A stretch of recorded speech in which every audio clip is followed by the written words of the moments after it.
Здравствуйте, дорогие подписчики «Кактус Медиа». Меня зовут Наталья Тимирбаева, я главный редактор «Кактус Медиа». Сегодня мы с вами говорим об электронном здравоохранении. У нас в гостях заместитель министра по цифровому развитию Бакыт Джангазиев. Здравствуйте, Бакыт. Добрый день. И мой первый вопрос. Еще при министре Батыралиеве нам обещали систему, как в Турции, как в большинстве развитых стран, что вся моя история болезни и здоровья будет оцифрована, занесена в базу данных, в которой будет доступ у врачей.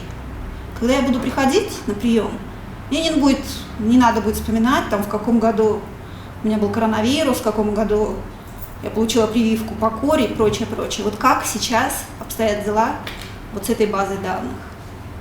Что-то делается вообще? На самом деле цифровизация здравоохранения уже идет порядка 5 лет. И при министре Батыралиеве этот процесс начался с внедрения информационных систем во все поликлиники и больницы. К сожалению, эти решения были точечные. То есть каждая больница или поликлиника накапливала свой массив данных, данные о своих пациентах. Если пациент переходил в другую больницу, то его данные оставались в стаде. Мы пошли другим путем. COVID нам показал, что централизованные разработки показывают большую эффективность с учетом маленькой страны. Та же самая система по вакцинации, если мы помним. Независимо от того, где пациент получил первую дозу, вторую, третью, он мог получить в любом месте, и при этом все аккумулировалось в одной системе, и сертификат формировался с учетом всех доз. Таким образом, мы пошли путем формирования так называемого цифрового профиля здоровья. Это то, о чем вы рассказываете. Когда человек болел, куда обращался, какие прививки получал и какие лабораторные исследования он проводил. На самом деле, наверное, не все люди об этом знают, но когда человек обращается в поликлинику, на него заводят специальный формуляр, который в последующем оцифровывается. То же самое в больнице. Поступая человек в больницу, на него также заводится формуляр, который оцифровывается и передается в фонд УМС для возмещения выплат на затраты этого лечения. К сожалению, до этого системы эти между собой не были интегрированы. Мы связали эти две системы. Таким образом, у нас есть массив данных за 3 года по поликлиникам и по больницам. Мы создали систему для лабораторий, недавно ее анонсировали, и мы создали централизованную систему по вакцинации в целом, не только на ковид. Таким образом, 4 системы мы объединили, связали с системами ГРС, чтобы видеть правильное написание фамилии, имени, отчества, место его регистрации, его фотография для идентификации, и сформировали так называемый цифровой профиль здоровья. Сейчас он доступен для внутреннего бэк-офиса, так скажем, чтобы врачи могли видеть данные, но в последующем наша задача интегрировать это с госпорталом «Интернет-флот-Тундук» для населения. Таким образом, у каждого человека будет свой личный кабинет здоровья, где он может мониторить все эти справки, вакцины, лаборатории и так далее. Это касается только того, что сейчас люди проходят вакцинацию, да? То есть я, понятное дело, получавшая в свое время все необходимые прививки согласно календарю прививок, если база данных, если я в базе данных? Нет, это будет от сегодняшнего момента и вперед. Назад это очень долгий процесс, и он не будет экономически оправдан. Но наша задача набирать сейчас уже достаточно массив данных для разработки последующих профилактических программ. То есть накапливать данные – это не сама цель. Цель – это эффективные управленческие решения на основе этих данных. Накапливать данные тоже неплохо, потому что я, например, не помню, когда я последний раз получала прививку от кури. В этом целом профиле мы хотим допустить тот функционал, чтобы люди сами добавляли данные о своем здоровье. Да, можно. То есть рост, вес, показатели давления. Таким образом, чтобы система запоминала все это, и в случае чего, когда вы обратитесь к врачу, он увидит, да, оказывается, Бакыт, у него поднялось давление, он отметил это. Я когда пойду к врачу, он скажет, да, у вас было давление, вам надо пройти следующее исследование. Точно такую же базу данных хотели создать для аптек, то есть по лекарствам. Особенно это важно для рецептурных лекарств. Тогда это будет очень удобно. Просто мне выписывает врач электронный рецепт. Я захожу в любую аптеку, мне его закрывают и все. и в следующий раз мне не нужно. Да. Следующий этап, в первую очередь, в фонде ОМС есть так называемая система электронно-льготный рецепт. Это рецепт, который выписывается людям, которым показаны скидки при получении определенного вида лекарств. Следующий этап, мы свяжем эту систему, но по мере того, как Департамент лекарственных средств будет готов к полноценному рецептурному выписку всех препаратов, мы сможем это реализовать. И, пользуясь случаем, также я хочу сказать, что поставщик уже на эту систему отобран под оцифровки внутренних процессов Департамента лекарственных средств. Сейчас рабочая группа, министерская, межведомственная, разрабатывает так называемую целевую модель прослеживания лекарственных средств. По мере того, как целевая модель будет готова, будет подготовлено соответствующее техническое задание для поставщика, который адаптирует систему для нужд здравоохранения Кыргызстана. И здесь мы сталкиваемся с другой проблемой. Для того, чтобы реализовать все эти прекрасные новшества, необходим компьютер. У каждого врача должен быть гаджет. С этим даже в бишкекских поликлиниках, в бишкекских больницах большие проблемы. Я могу представить, что творится в регионах. Можно ли реализовать все эти прекрасные идеи, о которых вы говорите, в условиях тотальной нехватки электронных носителей? Очень хорошо, что вы понимаете один из таких камней преткновения. Вы правильно отметили, обеспеченность в Бишкеке 31% компьютером. К сожалению, у многих руководителей сложилось такое понимание, что компьютер нужен кабинет руководителя, кабинет бухгалтера для финансовых операций, кабинет HR, отдела кадров для тоже процессов. И на этом закончить. И регистратура для того, чтобы люди, обращаясь, могли получить что-то онлайн. На самом деле, каждый кабинет должен быть обеспечен компьютером и интернетом. И мы видим, что в Бишкеке 31%, а интернетом обеспечено порядка 50% в Бишкеке. В регионах ситуация где-то плачевнее, где-то лучше. И сейчас задача министерства проработать механизмы, как это все будет происходить, как руководители могут закупать. До этого министерство централизованно закупало компьютеры и обеспечивало все организации здравоохранения. Но надо понимать, что бюджет самого министерства, как такового, его нету. Все деньги находятся в больницах и поликлиниках.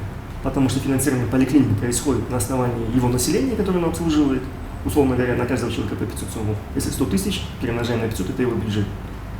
Если больница, сколько людей она пролечила, за каждого человека фонд ОМС возмещает ему эти деньги. То есть все деньги на местах. И мы сейчас готовим документ, которым руководитель будет предписано не менее 5% бюджета своего направлять на цифровизацию. Потому что, во-первых, это экономия средств, это экономия бумаги. Вот, говоря о бумаге, только на сертификатах о вакцинации мы смогли сэкономить 7 миллионов сомов. Только на одной системе. А потратили на эту систему мы не больше 1 миллиона сомов. И то не из бюджета, это было привлечение партнеров. То есть мы видим, 7 раз одна система смогла купить только бумажные расходы. А если бы люди ездили туда, они потратили минимум 10 сом туда, 10 сом обратно, и минут 20 получили. То есть, если это все перемножить, то мы видим, плоды цифровизации намного превышают затраты на нее. Еще одна проблема. Представим такую идеальную, что мы обеспечили поликлиники, больницы по всей стране необходимыми гаджетами. И тут мы сталкиваемся с тем, что врачи, часть из которых пенсионного возраста, а часть просто не очень дружит, даже в молодом возрасте, с этими электронными, не умеют пользоваться этой системой. Да. Мы это называем, эту проблему мы делим на две части. Первая часть – это цифровые навыки и компетенции, и вторая часть – это так называемая киберфобия. Да? Боязнь пользования, боязнь утечки данных и так далее.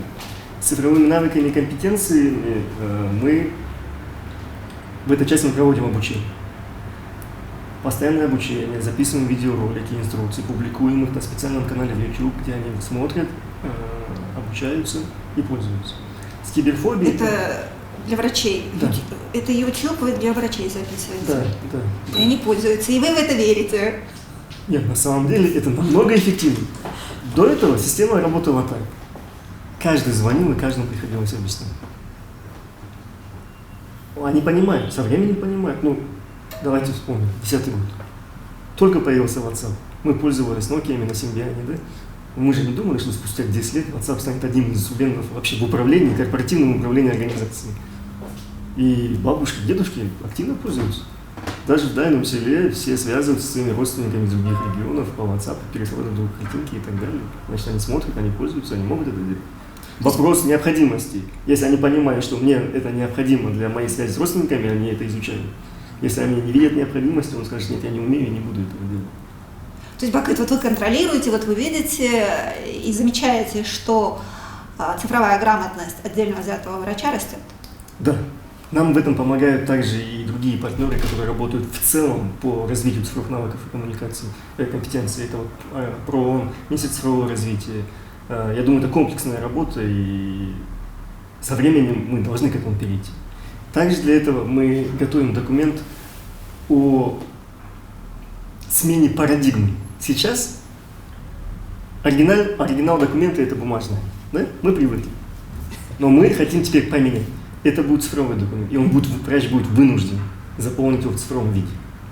А как же почерк врача изобразить на документе? Нет, в цифровом документе? Нет, это же все теперь будет набрано. Таким образом, что мы получим? Что все справки, все данные будут оцифрованы в первую очередь. Если пациент захочет получить бумагу, то это будет бумажной копией оригинала. Оригинал это будет цифровой. Таким образом, врач, чтобы отчитаться о своей работе, он будет вынужден это сделать. И я думаю, это один из рациональных подходов, который будет удобен как врачам в последующем, так и пациентам, потому что пациент имеет право знать, что ему выписали в нормальном, удобочитаемом формате. Ну, я думаю, первоначально на ваши головы свалится множество, потому что навык набора...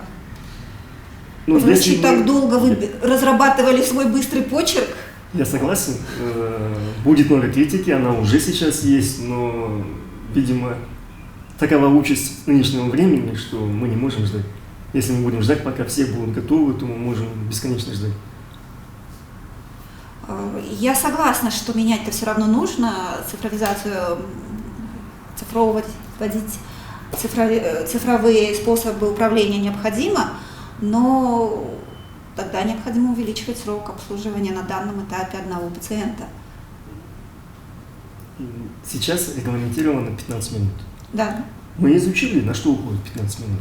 На самом деле очень много времени уходит на заполнение бумажных формуляров. Вот, это врачи так и говорят. Да.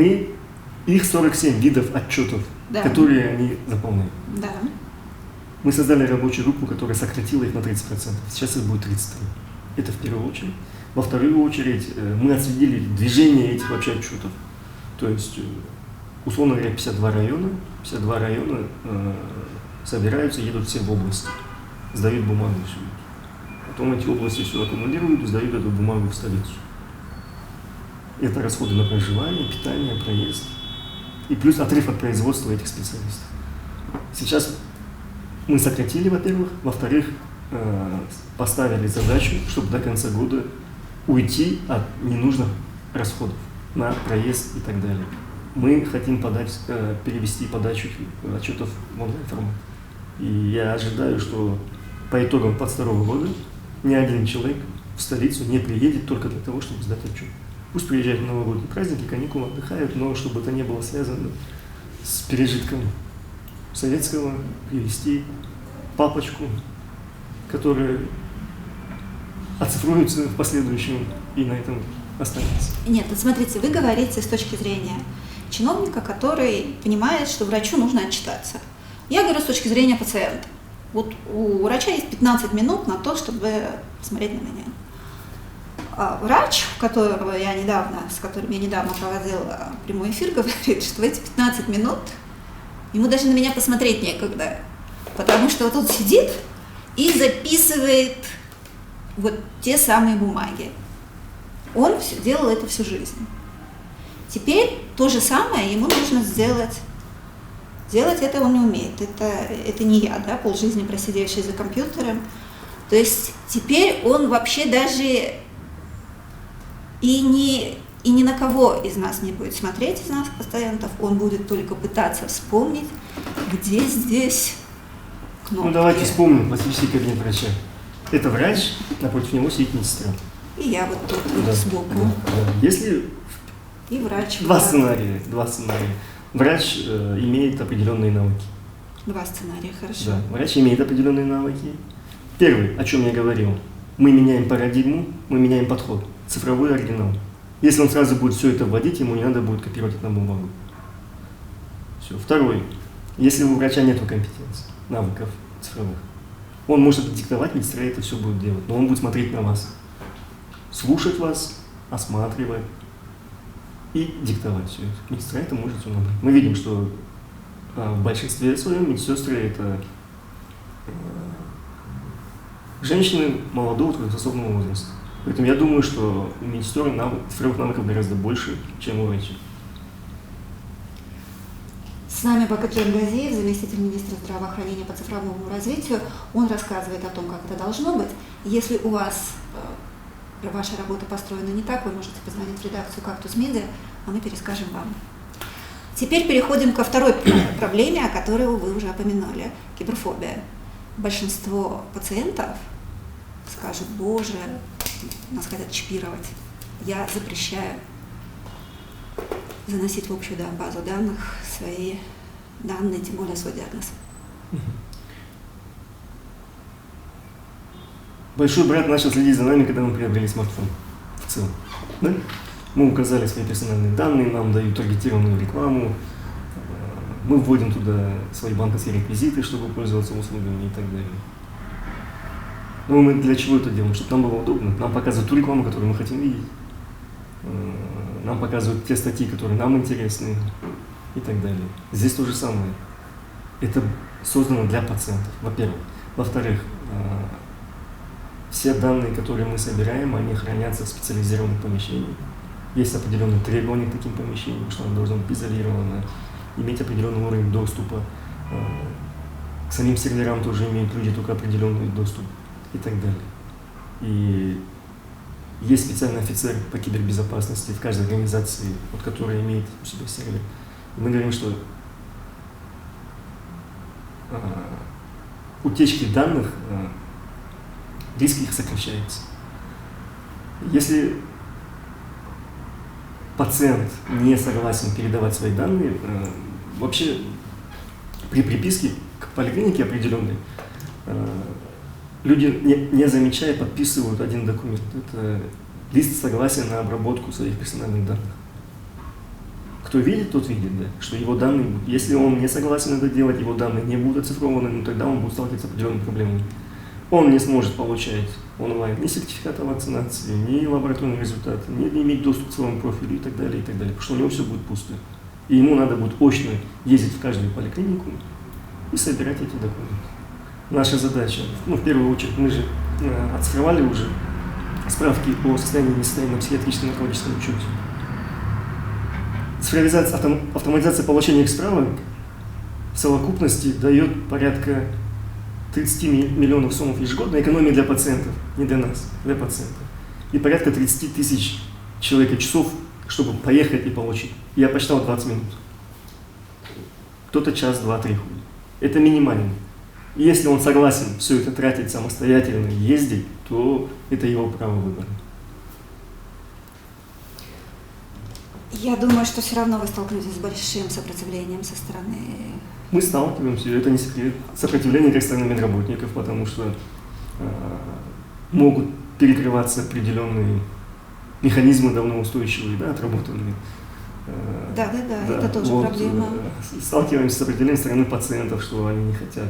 Что они не доверяют. Да. И я их могу понять, да. Что-то происходит не так, что-то происходит новое. Новое для них это неизвестно, и человек всегда этого боится, неизвестности и новизны. Но при этом нам же постоянно приводят в пример другие страны, которые более развиты, которые сделали давно этот скачок, и приводят нам их в пример. Почему у нас так, у них не так, но при этом сами боятся. Вот, поэтому надо понимать, что все это зависит уже от уровня общества в целом, от уровня готовности этого общества доверять системе и пользоваться благами, которые эта система им дает.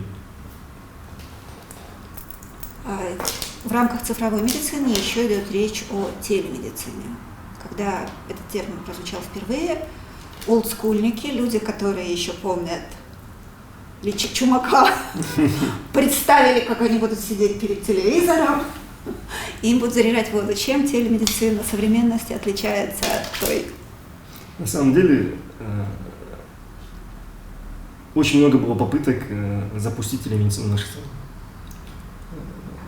Наша команда тоже столкнулась с этим вызовом, мы его приняли, начали изучать эту область. В первую очередь, то, что до этого называли телемедициной, мы ее таковой не считаем. Объясню почему.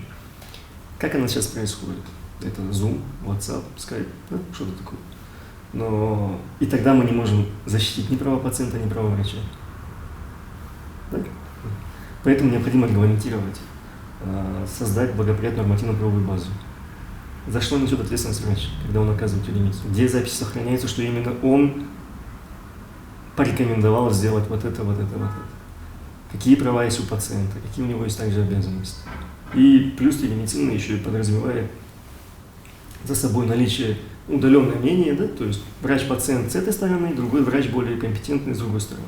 Какая область ответственности второго врача? Сейчас мы это все прописали, и в рамках инвентаризации законов мы хотим внести и закрепить законодательно, что такое телемедицина. После этого уже будет готовиться специальный софт, который будет протоколировать запись, что кто что сказал, какие были назначения. И в итоге будет выходить так называемый протокол осмотра, где все будет четко прописано. И эти данные должны храниться, чтобы в случае защиты прав пациентов он смог запросить дополнительные данные для защиты своих интересов. Понятно. Еще один этап цифровой медицины, лично который я пытаюсь пользоваться активно, это онлайн-запись к врачу. Как делаю я? Я звоню врачу и говорю: Юлия Ивановна, когда там у вас очереди не будет?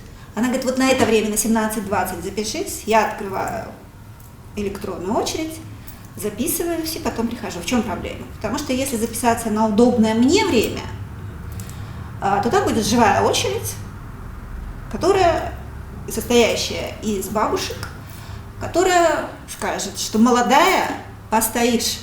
И я не буду вступать с ними в дискуссию, поставить. Вот как вообще обстоят дела. Во-первых, с увеличением числа специалистов, к которым я могу записаться. Во-вторых, вот с этой проблемой того, что живая очередь не пускает записавшихся в онлайн-очередь.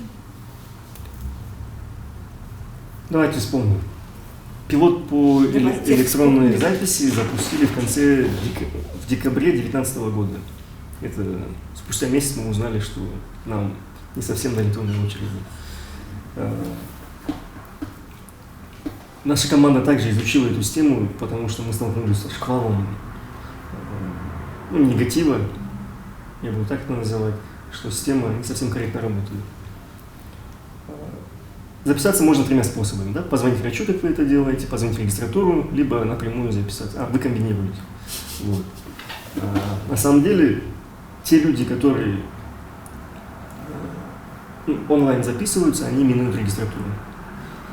Тот, кто по телефону записывается, они тоже минуют регистратуру. И это неправильно. Тот пилот, который подразумевался, я не думаю, что были учтены все риски и все сценарии. Для удобства необходимо создавать так называемое узкое горлышко, единое, чтобы все пациенты проходили через регистратуру. И тогда пусть их там онлайн регистрируют. Мы сейчас поменяем теперь подход к этой регистратуре и перенастроим софт. Все пациенты... То есть это будет меняться, эта система регистрации? Да, то есть вы можете онлайн, но вы все равно должны в регистратуру подойти и взять свой талончик. Тогда все. И если у вас уже будет, условно говоря, 10-й номер, вы зайдете 10-й. Даже та же бабушка, условно говоря, она не придет и не сядет около кабинета врача сразу, напрямую. Ей надо будет зайти в регистратуру, получить свой талончик. У нее, если будет 10-й, но вы моложе, у вас 5-й, вы зайдете 5-й, она 10-й. Это для сценарий для тех, у кого нету неотложного состояния, которые в плановом порядке хотят прийти, приболели, проверить. Если это неотложное состояние, там будет другой сценарий, что неважно, какой он в очереди, если у него есть показания к экстренному осмотру и дальнейшему сопровождению в больницу, то они будут заходить без очереди. Это будет либо отдельный кабинет, либо это его семейный врач, на который примет такого пациента без очереди. Мне кажется, в экстренных случаях у нас в поликлинику уже не ходят. Люди сразу в больницу, даже без экстренного случая. У нас как раз проблема-то в том, что вот этот первичный уровень поликлиники, люди перестали обращаться, они сразу идут в больницу и там устраивают скандал. Эту проблему тоже изучали. Вообще, почему мы изучаем все комплексно? Мы внутри команды так завели определенные правила. Я его называю так. Оцифруйте бардак, будет цифровой бардак. Ну, так есть. То, что вы сказали, это действительно проблема. Люди, минуя определенные этапы, сразу идут в организации национального уровня с диагнозами, которые могут вылечить на первичном уровне. Таким образом, они лишают других пациентов, которые нуждаются в этом лечении, отнимают время у врача. И, соответственно, другие пациенты жалуются, что нету мест, там, большая очередь и так далее, и так далее. И сейчас мы внесли предложение о том, чтобы прописать стандарты для каждого уровня. То есть на этом уровне ты обязан эти диагнозы самостоятельно вылечить. На втором уровне ты обязан выдать эти диагнозы, и на третьем уже вот эти. И с помощью цифровизации мы сможем отслеживать, если этот пациент, минуя, обратился туда, то будут применены определенные санкции внизу, что он не контролирует состояние здоровья своего населения. И здесь это вот еще один столб цифровизации, который мы выделяем, это нормативно-правовая база. Без нее цифровизация не сможет двигаться. Все необходимо подкреплять, описывать все процессы, как это будет работать. И после этого все это оцифровывать. Если мы оцифруем бардак, у нас и выйдет цифровой бардак. Просто будет хаос, но он будет оцифрован. И ни к чему хорошему это не приведет. Ну, будем надеяться, что вам удастся оцифровать порядок. Да, сначала необходимо создать порядок. Как это должно работать в идеале? К сожалению, не все вот эти процедуры описаны. Поэтому пациенты идут сразу напрямую на национальный уровень, потому что еще нет стандартов того, что должен сделать организация вот на самом первичном уровне. Теперь расскажите, пожалуйста, об информационной системе iLab, вот об этой централизованной лабораторной системе. Мы тоже столкнулись, да. Я мало знаю, что... Да. Ну, это так называемая лабораторная система информационная система для лабораторий. Ежегодно в лаборатории, государственные лаборатории проводят порядка 20 миллионов исследований. Ну, то есть это вот сдача на кровь, любые лабораторные исследования. Да, любые. 20 миллионов исследований. Ну, грубо говоря, это только на бумагу расходует 20 миллионов сомов. Вот только на бумаге, если мы оцифруем, мы сможем сэкономить 20 минут. И было принято решение, да, сделать ее единой, централизованной, чтобы пациенты также могли получать на свой смартфон, либо онлайн получить свои результаты. Конечно, надо еще думать о сервисе самой лаборатории, как она принимает пациентов, как она обслуживает и так далее, и так далее. Но первичное удобство мы решили создать с помощью цифровизации. Сейчас порядка 43 лабораторий по Кыргызстану уже подключены. И независимо от того, где пациент сдал анализы в лаборатории, он сможет онлайн их получить. Сейчас мы активно внедряем его во все лаборатории, и эта система также будет связана с той карточкой пациента, о которой я говорил, цифровой профиль здоровья, чтобы пациент уже мог получать результаты свои в удобном ему формате и передавать тому врачу, к которому он пойдет. И в этой системе хранятся... Так точно. Да, нам важно хранить определенное количество времени, мы не будем хранить это десятилетиями. Есть определенные процедуры, сколько должны храниться те или иные документы. И на основании этих анализов также мы можем уже планировать стратегию, что да, вот на территории этого района выходят вот такие анализы, значит, есть какие-то другие факторы, которые влияют на это. И министерство сможет уже разрабатывать определенные программы по защите здоровья, исходя из лабораторных анализов, состояния здоровья, диагнозов и так далее. И планировать в последующем закуп реактивов, закуп оборудования, количество лабораторных специалистов и так далее, и так далее. Это для вас. А вот для меня, у меня может быть доступ к своим данным? Обязательно. Чтобы я могла посмотреть, чтобы я не сама хранила где-то у себя на рабочем столе папочку анализы, то есть у меня есть код, у меня есть пароль, я захожу и смотрю вот там 2 года назад, когда я болела коронавирусом, вот у меня анализы были такие, сейчас у меня такие. На сегодняшний день вот, при входе на ilab.me.kg вы сможете получить анализы, введя свой ПИН, серию и номер паспорта. И вам будет доступен ваш последний результат анализа. Также я хочу воспользоваться случаем, призвать всех активно получать электронно-цифровые подписи в любом ЦОНе, потому что мы интегрируем это с Тундуком, где и будет размещаться этот личный портал пациента. Это очень удобно будет. Вам уже не надо будет иметь там сторонние приложения, где вы сканируете это все, храните либо на рабочем столе и так далее. Все будет уже в вашем смартфоне. Но еще раз я хочу подчеркнуть, мы это делаем для удобства пациента. Только нам, в принципе, это решит только половину проблемы. Основная часть наша добиться, чтобы люди, не болеющие, не приходили лишний раз в организацию здравоохранения, не создавали очередь. Таким образом, если вы один раз сдали, все, второй раз вам не надо идти, вы можете получить результаты своего труда. Какие основные проекты, которые вы реализовываете сейчас? В первую очередь, во время пандемии мы столкнулись с тем, что мы не знали персональных врачей. Мы знали общее количество, 70 тысяч сотрудников, но мы не знали их разбивку, их возраст и так далее, и так далее. И мы поставили задачу разработать национальную информационную систему управления ресурсами. Какие ресурсы мы имеем? Человеческие, здания, койки, отделения, оборудование, автомобили. И с помощью этой системы мы создаем так называемый паспорт организации здравоохранения. То есть мы можем зайти и посмотреть, да, в этой организации финансирование такое, врачей столько, медсестер столько и так далее. И так далее. Вот. Мы ее разработали, сейчас также начинают люди ее заполнять. Это важно также для планирования вообще очень во многих направлениях. Есть ли потребность в работниках, есть ли потребность в оборудовании, какая потребность в финансировании и так далее. Это вот один из основных проектов. А следующий проект, который мы недавно запустили, это подача заявки на лицензию в онлайн-формате. Мы все врачебные лицензии. Медицинской и фармацевтической. Да. Мы понимаем, что любое столкновение бизнеса с государством влечет за собой определенные коррупционные риски. И наша задача была их минимизировать, чтобы не было лишнего контакта. Сейчас представитель бизнеса может онлайн подать документы, пакет документов, специальный отдел будет рассматривать на полноту и на качество этих документов, и далее онлайн передавать членам комиссии, которые также между собой, в принципе, могут не общаться. У каждого есть личный кабинет, где они смотрят эти документы и голосуют. Если вердикт положительный, идет одобрение, и представителю уходит уведомление о том, что у него будет лицензия. И дальше записи уходят в так называемый реестр тех организаций, у которых есть лицензия. Этот реестр публичный. Любой человек, обращаясь в ту или иную частную организацию, может проверить, есть ли лицензия у него или нет.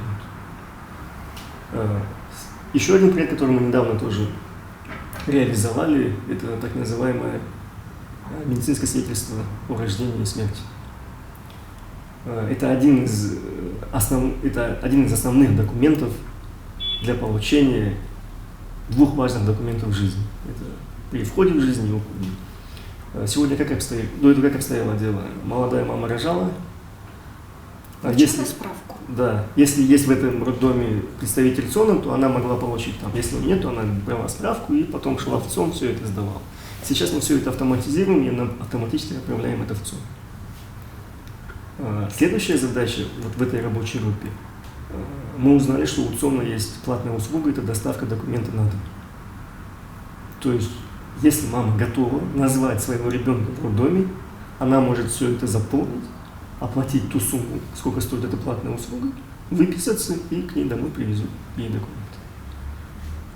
Эта система также будет связана с системой Министерства образования, чтобы детей поставить в очередь в детский сад. Там, с Министерством социального обеспечения для того, чтобы выплатить социальное пособие по рождению и так далее, и так далее. То есть мы хотим, чтобы одна услуга провоцировала получение ряда других услуг, которые связаны с фактом рождения. Если говорить о смерти, то родственники очень заняты другими делами. И вот эти справки, они обычно лежат И потом уже спустя определенное количество времени идут в ЦИОН и получают свидетельство о смерти гособразца. Мы также это все хотим автоматизировать, чтобы избежать для родственников вот этих вот лишних бюрократических проволочек. Также эта система будет связана с социальным фондом, чтобы прекратить начисление пенсий и так далее, чтобы люди не бегали по различным инстанциям, потому что у них и так душевное состояние не совсем хорошее. Вот. Следующее, то, что мы реализовали, это систему по вакцинации. Система по вакцинации против ковид показала свою эффективность. И также задача была оцифровать полный цикл. Потому что мы видим проблемы. Кто-то теряет свои записи, уезжает в другую страну, им надо подтвердить все это, они не могут найти, начинают заново получать, либо боятся получать и не знают, что им делать. В общем, начинают провоцировать врачей на подделку определенных документов, да, и так далее, и так далее. Вот. И мы решили вот этот цикл весь полностью закрыть. Начиная от роддома, первые 2-3 прививки в роддоме, заканчивая 56 годами, чтобы все эти данные хранились в одном месте. И они связаны с этим цифровым профилем, чтобы все это было. В первую очередь в этой системе картированы полностью все склады, где хранятся вакцины, все холодильники. Мы сделали так называемый инструмент расчета. Мы знаем, что холодильник, условно говоря, имеет в себе 100 кубических сантиметров полезной площади, и мы знаем, каждая вакцина сколько занимает площадь. И цель этого проекта общая, мы будем видеть запасы, мы будем видеть, сколько туда вместится еще дополнительно, потому что прибывают новые вакцины, и будем видеть, что именно эта вакцина была списана именно на этого человека. Таким образом мы обеспечим, во-первых, и прозрачность получения вакцин, движения вакцин, и снизим, и будем уведомлять людей о том, что им необходимо получать вакцины. Потому что я убежден, что большое количество людей не знает, что определенную вакцину надо получать с интервалом в 10 лет, это 26, 36, 46, 56. Таким образом, будут направляться определенные уведомления людям при достижении этого возраста, что вам необходимо получить эту вакцину. Я почему про корь-то и спрашивала? Вот, да. Потому что я помню, что что-то делала уже а когда, не помню. Вот. При наступлении 46 лет необходимо получить вакцину против дифтерии и столбняка. Поэтому очень важно своевременно получать вакцины, потому что чем больше людей, которые имеют иммунитет, тем меньше риск возникновения этого заболевания в этой популяции. Вот мы видим на примере пандемии ковида. Пока иммунитета нету, все болеют. И иммунитет может достигнуть двумя способами. Либо все переболеют, либо все вакцинируются. Каждый выбирает свой путь. Но необходимо, чтобы определенное количество иммунитета в этой популяции набралось. Это называется коллективный иммунитет.